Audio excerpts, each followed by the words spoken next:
Notice verse 13. It came to pass that when they had all been brought, Jesus stood in the midst. He commanded the multitude that they should kneel down upon the ground. And verse 14, it came to pass when they had knelt upon the ground, Jesus groaned within himself and said, Father, I am troubled because of the wickedness of the people of the house of Israel. Isn't that interesting? He's surrounded by little children, and his heart is groaning within him. He's troubled because of the wickedness, not because of the wickedness of the little children, but he sees this purity sitting in front of him. He sees their smiles. He sees the look in their faces. And it troubles him concerning the wickedness of the house of Israel. And he's groaning. He's going to give you glimpses into his heart in these next few verses that are beautiful.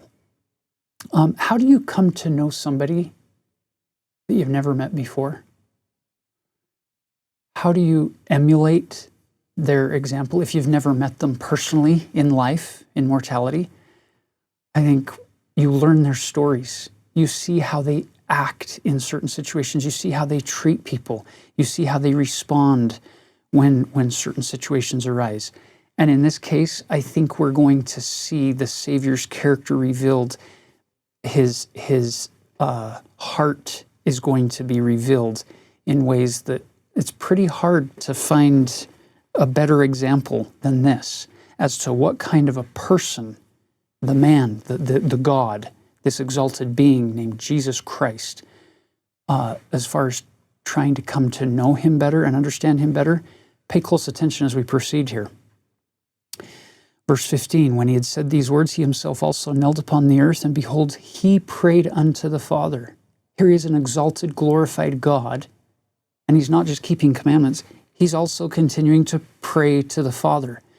So prayer isn't just this thing that we do because it's a checklist thing for members of the church to mark off every day. Yep, I said my prayers. Prayer is this essential connecting thread that binds us to the God who gave us life. And Jesus is still doing it right here. The things which he prayed cannot be written, and the multitude did bear record who heard him. And after this manner do they bear record, the eye hath never seen, neither hath the ear heard before so great and marvelous things as we saw and heard Jesus speak unto the Father. And it goes on to say, no tongue can even speak these words. That's how profound his prayer is. Now notice verse 18. It came to pass that when Jesus had made an end of praying unto the Father, he arose. But so great was the joy of the multitude that they were overcome. And it came to pass that Jesus spake unto them and bade them arise. And they arose from the earth, and he said unto them, Blessed are ye because of your faith. And now behold, my joy is full. That's profound. The audience is overwhelmed. I think you and I can probably relate to this in the sense of being in a crowd where you're just overwhelmed with joy and everybody feels it together, unified. They're all in this same wrapped up feeling of the Lord's love, of the Spirit, hearing him pray, and they're overwhelmed. And he says, my joy is full. Now notice verse 21. When he had said these words, he wept, and the multitude bare record of it. And he took their little children one by one, and he blessed them, and he prayed unto the Father for them.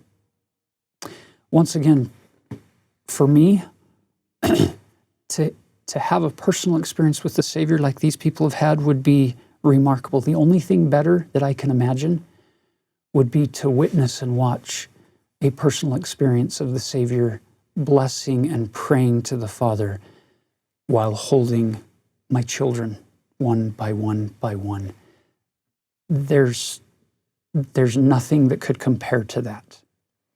And notice when he had done this, verse 22, he wept again. Interesting.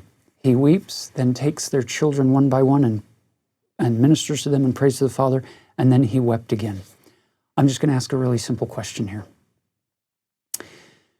How would you describe the world's perspective on children? And I mean, when I say the world, I mean society and culture and in some ways the popular media, the popular aspects of our culture. How is family portrayed? How are children portrayed? How are they seen? In some circles, you might see them as expensive, in the way, annoying, loud. They prevent you from fulfilling all of the things that you want to self-fulfill, and they bind you down. All of these negative aspects can come out sometimes in the way children are viewed or portrayed in media or in the cultural conversations. Now let me ask a second question. How does the Savior, based on the text here in chapter 17, how does Jesus feel about children? How does he feel about little ones?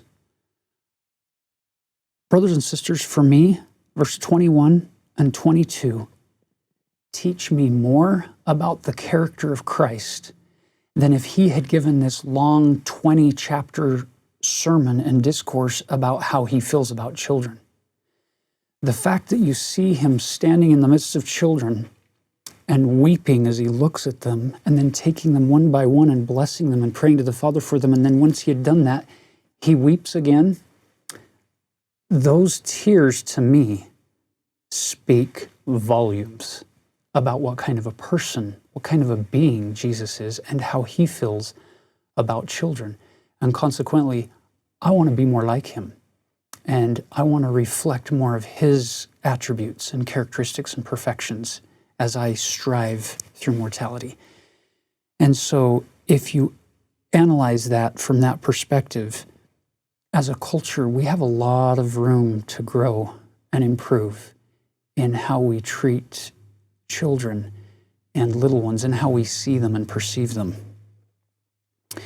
Once he had finished this, verse 24, as they looked to behold, they cast their eyes towards heaven, and they saw the heavens open, and they saw angels descending out of heaven, as it were, in the midst of fire. And they came down and encircled those little ones about, and they were encircled about with fire, and the angels did minister unto them.